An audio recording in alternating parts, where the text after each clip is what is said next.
Let's see what we got. I tested the $25,000 airplane apartment. Normally when you head to the airport, you have to drive, but when you fly first class, you get a private chauffeur. And this is just one of the many things that makes Etihad's first class so special. But unlike other airlines such as Emirates, Etihad also has something better than first class called the Residence, which can cost up to $25,000. But sometimes if you get extremely lucky, this can actually be free. And not only do you get a private driver, but there are also butlers waiting to grab your luggage and a private first class check-in.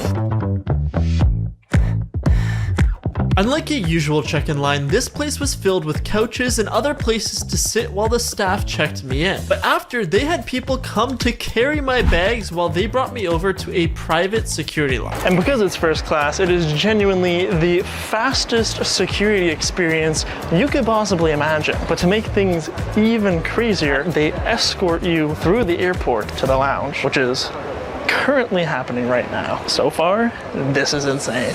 And it isn't just any lounge they were bringing me to, because it turns out they had one dedicated strictly for first class passengers. I think that is the quickest I've been through security and the entire airport process in my entire life. I'll be honest, I feel kind of out of place here. It's beautiful, don't get me wrong, but I'm just some YouTuber. And the people in here, they're very fancy.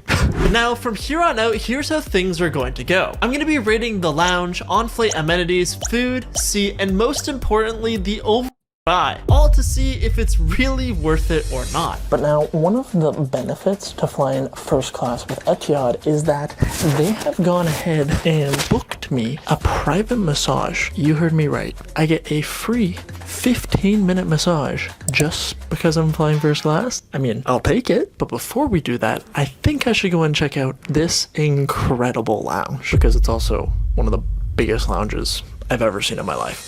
There are big fancy seats. Not only one big fancy couch, but multiple big fancy couches, which are also super soft. Seating areas where you can lounge with all of your friends. Numerous fancy sleep areas. Minibar area number 1, which also has fancy Voss water, very bougie. A bar full of Voss water. A TV to watch sports. There's artwork, which looks quite expensive. And also an area for fine dining. So you already know I need to order something. Up first, we've got the drink menu. We've got 2 pretty fancy champagnes, 4 very fancy bottles of white wine, which I might have to have. There's also, for sure what it is, beautiful welcome message, spinach and sweet potatoes. Might give one of those a shot, definitely speaking to me. And for dessert, I absolutely love it. So I'm gonna be now. But first, we gotta put the sauce on it. Perfect. It's really good. Like, really good. It's super juicy. The sauce pairs extremely well, and you don't even need salt. Solid 9.5 out of 10. But how about the chocolate? It was cake. Very, very good cake. 10 out of 10 from me. But now that I'm all done in the first lounge, it's time for the second lounge. Yes, there is 2 lounges to explore. Starting things off upstairs, there was a massive bar where you could get any drink that you wanted while socializing with others, but on the floor below there was a ton of cool stuff, like a games room where you could play table footy, showers, and even a lounge for cigars. I swear, this is the biggest lounge I've ever been to. It's massive, and we're not even done yet. Now pretty much everywhere I looked, they had these bougie air fresheners, but even better than that was downstairs on the main level, because there was a buffet style restaurant where you could get pretty much anything that you wanted to eat. But that's when I noticed the spa was also on this floor, so I think that's the first reasonable thing that I see. I'm like, alright, they got a spot. All the other shit is just like, alright, I don't really need all that. it's time to get that first class massage. So I just signed the form for the massage, and I put max firmness. I've never done max firmness before, so we'll see how this goes. Now as a dude who has only had 2 massages in his life, I had no idea what treatment to pick, because there were a ton of different options to choose from, and I could have even gotten a haircut. But in the end, I decided to settle on a back massage, which blew my back out in the best way possible. I can confirm my back has been properly assaulted. I have 1,000 knots that are now destroyed. So in terms of the first class lounge, it was elegant, beautiful, luxurious, and the food was delicious. The business class lounge was absolutely massive. Also, if you're wondering why I've been so disturbed, I think for the Etihad first class, I thought Clean airport. I enjoyed the 5-star. It's at the first, not the best, simply Etihad. This comfort in their first class. 5 stars. no, obviously. Sort of. See, at this point, I still thought I was going to be flying first class, and when I got to the gate, all of this changed, because after getting a notification on my phone, it turns out that I had been upgraded to the Residence, aka the most exclusive and the most expensive airplane seat in the entire world. I was not expecting this today. That's a good thing it did happen though. I know, very good thing. Hi there. Please enjoy the flight. Thank you. Is that correct? Yes. You may come with me, please. Oh, this is exciting. Some rich motherfuckers who sitting back there already.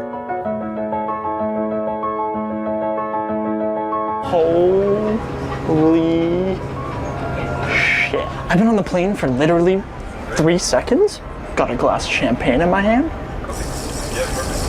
which is delicious. I don't think you guys are prepared for how insane this seat actually is. This is the living room. You heard me right. It is a living room on a plane. The seat is actually a full-on couch. Just in case you're flying with friends and you want to invite them over, you have a bench that they could sit on. Over this way is the hallway. If I was flying with somebody, it'd be free for them. Well, not free, but yeah, y'all would come to my little area and y'all ain't got to sit in the Which back. is crazy to think about. The fact that there's a hallway in an airplane seat is insane. Which leads to the bedroom. That's right, this is literally a full-on bed in a plane. There's a private bathroom I have all to myself, and behind me is a private shower. And those are just a few things, because there is still Now, your flight got to be long as a motherfucker for you to want to book this. Like, you got to be going to Dubai or somewhere where it's 13, 14 hours, or you going to be on a plane for, you know, them long-ass hours, then this seem like it's worth it. But, nigga, if you got a 2-3 hour flight, but so much more that we need to explore, so I think it's time to get started. Straight away, the first thing that I noticed was the massive flat screen TV, comfy blankets that I could use throughout the flight,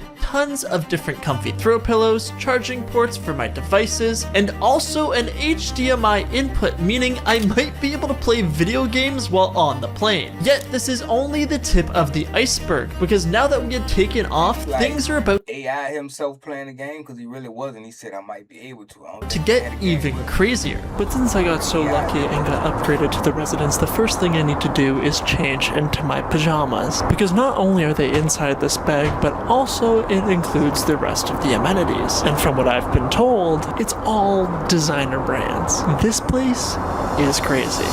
So up first we've got a bag of goodies. We've got the pajamas themselves, which are incredibly soft. You've also got a pair of slippers, which are extremely fluffy, a toothbrush and toothpaste. And then inside of the white bag, I've got myself some earplugs, some natural beauty cream, some facial mist, some pulse point oil, which I don't exactly know what that is, an eye mask, some conditioner for the shower, and also some lip balm.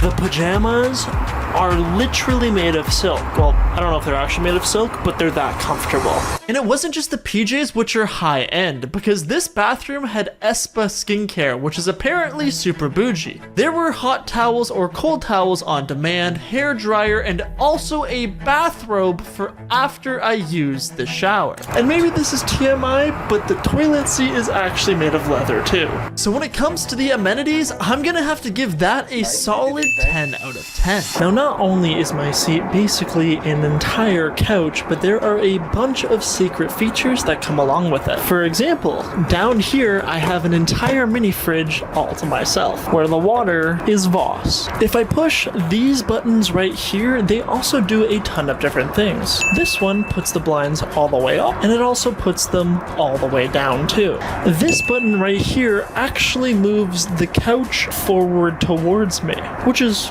insane to think about. Then of course we also have this button which makes the seat into more of a lounge. Because you know, if you're gonna watch movies, you're obviously gonna want to make it as bougie as possible. Inside this compartment beside me, there is a mini screen where I can control the lighting, different seat functions, the cushion firmness, the windows, and so much more. But that's not all, because you don't only have one television. You also get a second smaller one inside of the bedroom. I still can't get over the fact that there is a bedroom in this plane that I get to sleep in. What is reality? But now that I'm starting to get just a little bit hungry, I think it's time to go through the menu. Because on this flight, it is a la carte, meaning I could order however much I want, whenever I want, no matter the time. So let's see the options. Opening the drinks menu, it was very similar to the one in the first class lounge, with various different wines and drinks to choose from, but for the food, it started with caviar. For the appetizers, there were 4 solid options, 5 for the main, a bunch of desserts, and also a breakfast menu as well. Now I have gone ahead and placed my order for the meal, but before it gets here, apparently there is a lounge on the plane. From my understanding, if you're flying in the residence like this or in first class and you have drinks, but through the plane to the lounge, there was a full service bar that I could use at any time, but it turned out that I was the only one here, so I decided to go back to my seat to try and see if I could set up my gaming console before the meal service. Now because there is that HDMI port in the seat, technically I should be able to turn the massive TV over here into a screen for the Nintendo Switch or to play Minecraft off my laptop. Do I know if it's gonna work?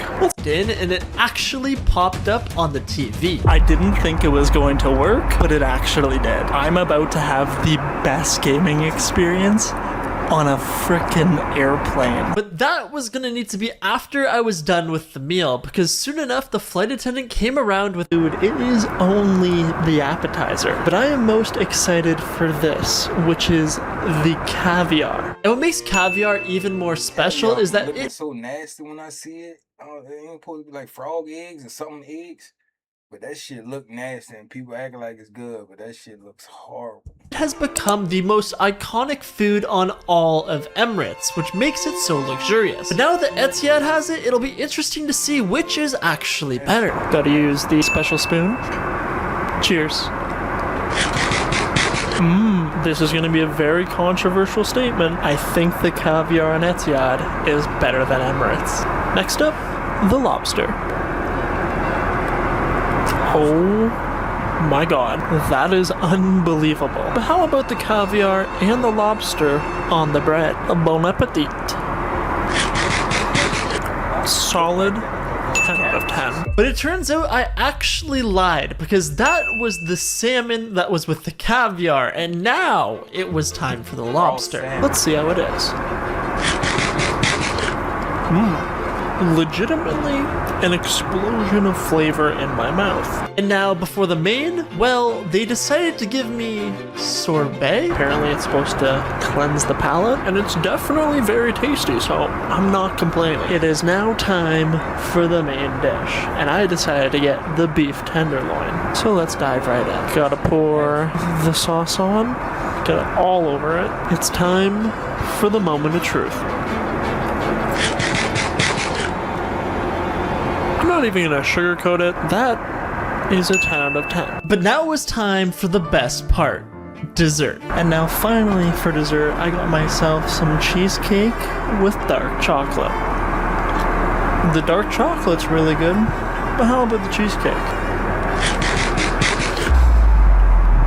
I know at this point I was entering a bit of a food coma and decided being able to do this inside of an apartment on a plane. It was quite literally a dream come true, in order to get a few hours of sleep. Morning. It's now currently about 7 in the morning, meaning there are 3 hours left in this flight. So I think it's time to take a shower. I have waited my entire life for this moment. It is time to... The amenities. This breakfast looks unreal. We've got a mango smoothie, we've got some toast, we've got some pastries, an omelet, sausages, and so much more. Starting off with the smoothie. pretty solid. The pastry, absolutely delicious. The omelet, definitely savory. The fruit, super fresh. I'll be honest, after this long in the air, The food just kept coming, so I tried to enjoy it as much as I possibly could before landing. But as for my thoughts on the residence, well, that is officially the best airplane seat and experience in the entire world. Ain't lying, that look like a fire experience. I would love to do it. I don't know if it's worth it look like it's worth it, but I don't know if I'll pay it. I gotta be a quadruple millionaire to just be paying 25, especially if you could get a jet or something for that price. But the jets don't even be looking like that, so I don't know. I don't know. If y'all to do it, y'all put it in the comments and let me know. Don't do it for the bar, just do it for